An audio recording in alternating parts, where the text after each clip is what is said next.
What's up, everybody? Welcome back to the channel. This is Legitical Response. We cover political news. We keep you up to date with anything and everything that the government does, because the government right now is a damn machine, just lurching us forward to World War III.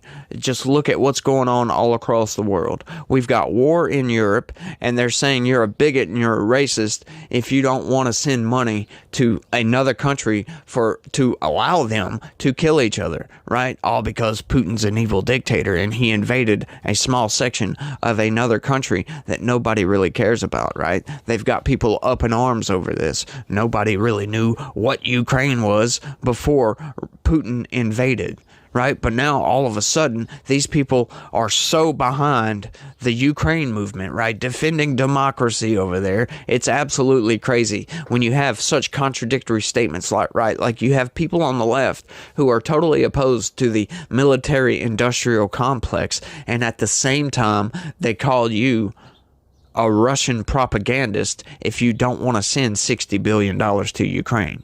Right? Like, how can you reconcile those two worldviews, right? Like, those two positions. How do you reconcile that, right? Like, you're against the military-industrial complex, but yet you want to fund the military-industrial complex.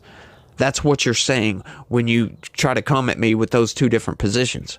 Doesn't make any sense, y'all. But these people are pushing us toward World War III. Their position on the Israel-Hamas war has been all over the place, right? Like, we're totally behind Israel, and at the same time giving money to Iran to help them with their proxy wars against Israel, right? While also criticizing Israel for their killing of civilians.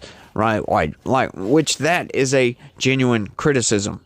But you don't give money to a damn government that wants the death of America. We've been asked in the past, why are our protests on the International Day of Quds, why are they so anti-America? Why don't we just focus more on Israel and not talk so much about America? Gaza has shown the entire world why these protests are so anti-America. And this is why Imam Khomeini, who declared the International Day of Quds, this is why he would say to pour all of your chants and all of your shouts upon the head of America.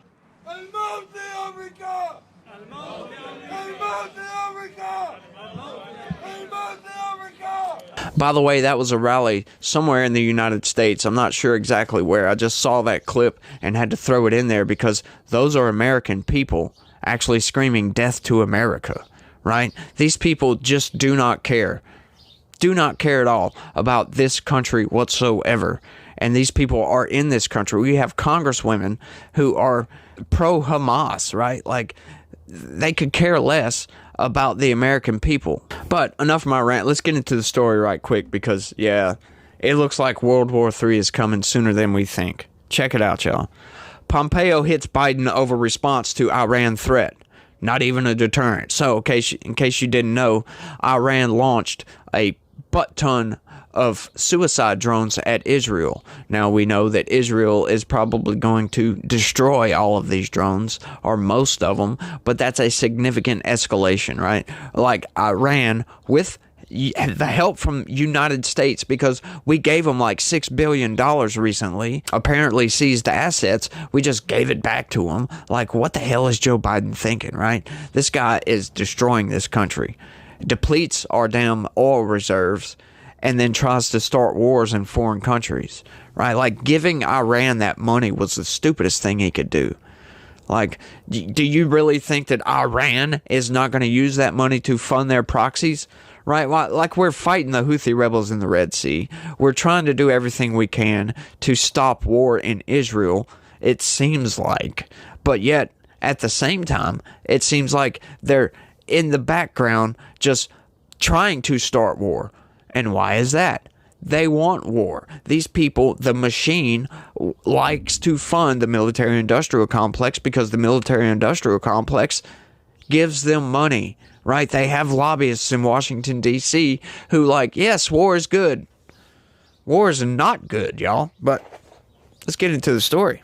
Former Secretary of State Mike Pompeo criticized President Biden's response to an expected Iran threat, saying the president has greenlit and not deterred the country from a retaliatory attack on Israel. Yeah.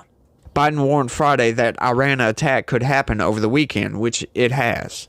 When asked what his message for Iran is, Biden said, "Don't." Yeah, that's a great message to send to a country who chants death to America all the time, who would love it more than to just nuke the crap out of the United States, right? So why are we not trying to deter these people even more, right? Like just saying don't. Like, this wouldn't happen under Trump, y'all. I'm sorry. You can say whatever you want to down in the comment section. I don't care, but Trump wouldn't tolerate none of this, right? He would tell these people to go screw yourselves, we'll blow you up, and then he would go over there and negotiate with them to stop them from hating us. That's what he was trying to do when he was president, right? Like, the Abraham Accords, for God's sakes. And you could say, there's an argument to be made that the Abraham Accords is the cause for the October 7th Hamas attack, but it's not. It's not at all. Those Abraham Accords normalized trade relations with Israel, with all of its neighbors, who are pretty much enemies of Israel, right? Like, that was normalizing. That's the first step toward peace. That is what you do. You have trade relations with these people, and then you can work out peace deals through these trade relations because you're already working with them on this, and you can just take that a step further, right? But for some reason, the Biden administration comes in and destroys all of that. Right now, we've got war in the Middle East. We've got war in Israel. With Hamas attacking them, they still have hostages, for God's sakes. Some American hostages, dual citizens or whatever. And to deter a country from attacking another country, Joe Biden just says, don't. Pompeo joined Fox News' Martha McCallum Friday when he criticized the response, saying it's really dangerous. Well, he said don't multiple times, and don't isn't a national security policy, Pompeo said. It's not even a deterrent. Yeah, he's right about that. The former Secretary of State said the risk of an Iranian attack seems significant as U.S. officials have sounded the alarm this week. Western intelligence has assessed that Israel is bracing for a major attack from Iran as a response to an April 1st attack on its embassy in Damascus, Syria. The suspected Israeli attack killed 7 Iranian military advisors.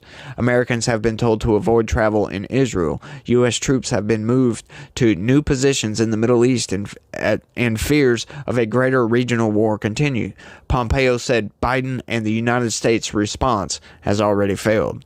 The Iranians have already attacked Israel once on October 7th through their proxy, Hamas. They're continuing to fire on American interests in the region over 100 times since October 7th, he said. So what we're talking about in the next 24 to 48 hours is just the continuation of a failed policy to actually protect Israel. Pompeo noted that Israel has fired at Americans. The U.S. has had citizens die in the Red Sea amid attacks from Iranian-backed Houthi rebels and have been held hostage by Hamas in Gaza. They have left us out of this, and you can't leave the United States out when you're attacking our friend and ally in Israel, he said. Yeah, that's right. They haven't done anything. All they've been doing is just defensive actions over there, right? Like, I don't condone war, but why are you not trying to stop these people from attacking us, right? Like, I don't understand that whatsoever. I understand that you can't really negotiate with Iran, but, I mean, what else are you going to do? All-out war, I guess? That's a tough position to be in because I'm very anti-war. But when you have no choice, I'm the type of person that, sure, go ahead and defend yourself. And we've been getting attacked like freaking crazy over there. And we're not really defending ourselves very much. We're just stopping their attack. And that's about it. Honestly, if it were me, you get attacked, you attack back 10 times fold. You make sure they don't attack you again.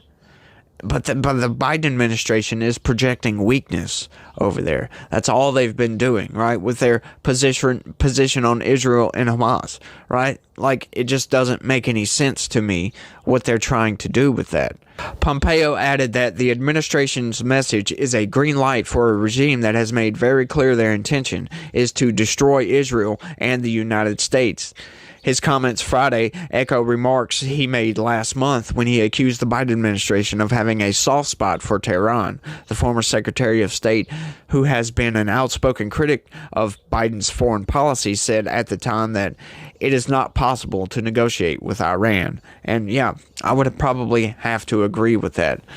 Iran is hard to negotiate with when one of their main positions is death to America, right? Like, so at that point, you got to figure out why do they want death to America, and then go in and move in on that. But what has the Biden administration done? They haven't done that whatsoever. They give Iran $6 billion.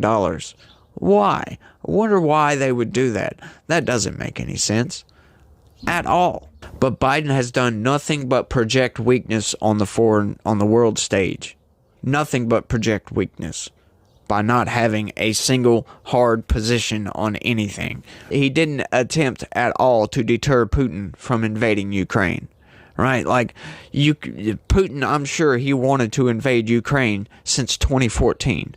So why hasn't he done it? I don't know. Maybe because Trump was in office and he thought that, Trump might just nuke the shit out of us if we attack. That is a good thing. To have world leaders fear the United States, I think is a good thing. If they don't know if we're going to attack them or not, they might not act, right? They might have more of a self-preservation instinct and not want to push America's buttons, because the repercussion from pushing Americans' buttons might be the death of your own nation. To me, that is a good thing, right? I just don't get what's going on in the world right now, and why can't we deter some of these people from attacking, right? Like, it seems like as soon as the Biden administration came into office, the world fell into chaos, right? Like, China started ramping up its attacks on Taiwan, all of their BS they're doing in the South China Sea. Putin invaded Ukraine. Hamas is attacking Israel. We got the Houthi rebels attacking shipping in the Red Sea. It's just been outright crazy. It's like, what is going on in the world, right? What is really going on? But I just think more could be done to deter some of these people from doing, not giving Iran $6 billion and allowing them to attack our forces all over the damn Middle East. How about if we weren't all over the Middle East? Maybe they couldn't attack our forces. I don't know. That may be a naive take on it, but it is factually correct, right? Like, I don't know what else to say about that. Like, why are we so involved with these foreign countries militarily, in other words? Like, we don't need to be involved with some of this stuff. I don't understand why we need to be involved in all this stuff, but that's all I got for this one. I want you guys to let me know what y'all think about all this down in the comments section, because I'm kind of on the fence. I don't like war, but what else are we going to do when we're getting attacked, right? Like, we got to fire back. We've got to let these people know that we're not a pushover and you're not going to take our freedoms away. But y'all let me know what y'all think about all this down in the comments section. That's all I got for this one. I want to thank everybody for watching, and y'all try to have a good day and stay legitical. Peace.